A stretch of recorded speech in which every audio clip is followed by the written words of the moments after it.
Alors, 1, 2, 3. Oh, il y en a de trop là. Salut les amis, alors bienvenue pour cette nouvelle vidéo. Aujourd'hui, on va planter des petits bulbes de tulipes. Alors, je les ai mis dans mon super panier. On va aller faire une petite ligne. Là, j'en ai une centaine à peu près. Et on va voir comment ça se passe. Alors, je vous laisse découvrir ça tout de suite. Moi, j'y vais.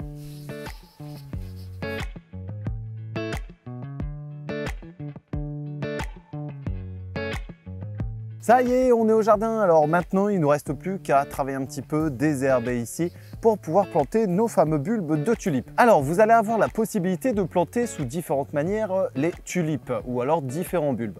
La première chose à savoir, c'est qu'on va les enterrer entre 5 et 10 cm de profondeur. Donc là, ici, je vais faire une petite tranchée de quasiment 8 cm de profondeur sur quasiment 3 mètres linéaires où je viendrai mettre les bulbes justement en touche-touche pour pouvoir faire un effet assez sympathique dans le jardin. Alors, c'est une méthode que j'utilise pour faire des plates-bandes bien colorées. Cependant, vous pouvez faire à droite à gauche des petits îlots qui seront assez sympathiques également. Vous pouvez y mettre des jonquilles, vous pouvez y mettre des narcisses, vous pouvez y mettre des perce-neige, du muguet. Enfin voilà, vous pouvez alterner justement entre les floraisons et entre les feuillages pour avoir quelque chose de sympa. J'ai déjà une plate-bande ici de tulipes qui est déjà en place, qu'on voit plus trop d'ailleurs parce que c'est un peu le bordel. Mais c'est pas trop grave ici, on va refaire une tranchée, on va désherber le plus gros et ensuite on va venir planter donc nos petits bulbes. Alors si on regarde un petit peu plus près, nos bulbes sont déjà en train ici de se développer. Et ensuite, on a différents bulbilles qui apparaissent et ces bulbilles-là vont nous permettre par la suite de les diviser. Non pas cette année, pas l'année prochaine. D'ici quelques années, on va avoir davantage de bulbes et c'est pour ça qu'on les plante en ligne ici pour pouvoir les déplanter par la suite et en obtenir le double, le triple ou voire 10 fois plus. Allez, go, go, go!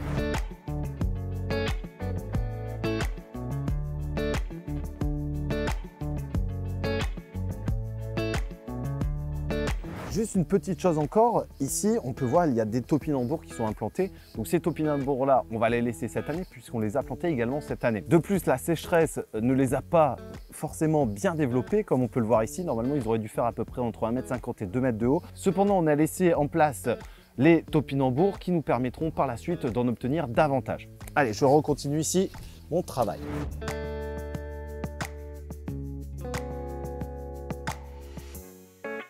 Alors là maintenant, je vais me concentrer à faire la petite saignée dans le sol et ensuite on va disposer nos bulbes en touche-touche.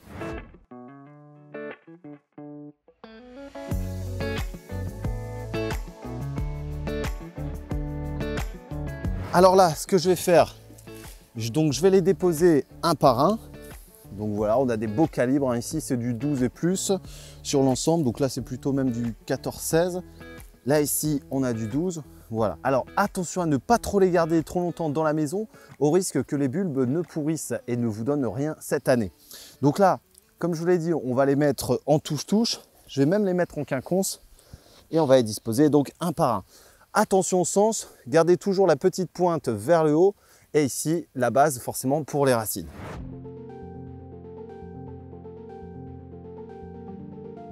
Alors celui-là, je vais le retirer, il est mou. Voilà, donc il ne me donne rien. Je préfère éviter qu'il vienne ne polluer les autres. Donc on va le supprimer ici et ça ira dans le compost.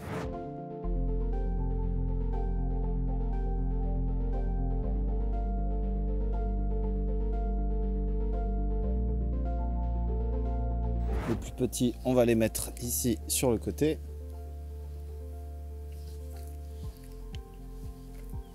Alors ici, je mets les plus petits en double ligne, ce qui permettra d'avoir un plus bel effet. Et là, il faut compter donc sur une ligne de 3 mètres, environ une centaine de bulbes en touche-touche. Voilà, donc là ici j'en ai terminé ici avec ma ligne de plantation. Donc maintenant, on va reboucher avec la terre et ensuite on va attendre ici que les bulbes ne s'enracinent et commencent à se développer. Courant avril-mai, vous allez voir la hampe florale qui va sortir et vous allez voir ces magnifiques fleurs. Donc là ici, on est sur un mélange de couleurs, donc je ne peux pas vous dire si c'est du rouge, du jaune ou je ne sais quoi. On est sur un mélange et on aura la chance également, vous allez voir à cette période que les abeilles viennent butiner et ramènent ce fameux pollen dans la ruche. Mais ça, on aura encore un petit peu de marge. Cependant, vous verrez sur la prochaine vidéo, à peu près entre avril et mai, ces fameuses lignes ici de tulipes qui nous permettront d'enjoliver notre terrain.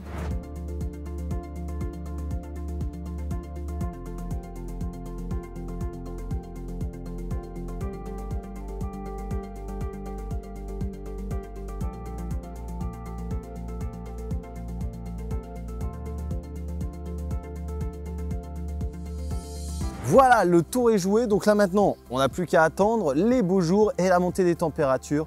Et on n'aura plus qu'à se poser devant, les admirer. Quelques règles à respecter, la profondeur de plantation.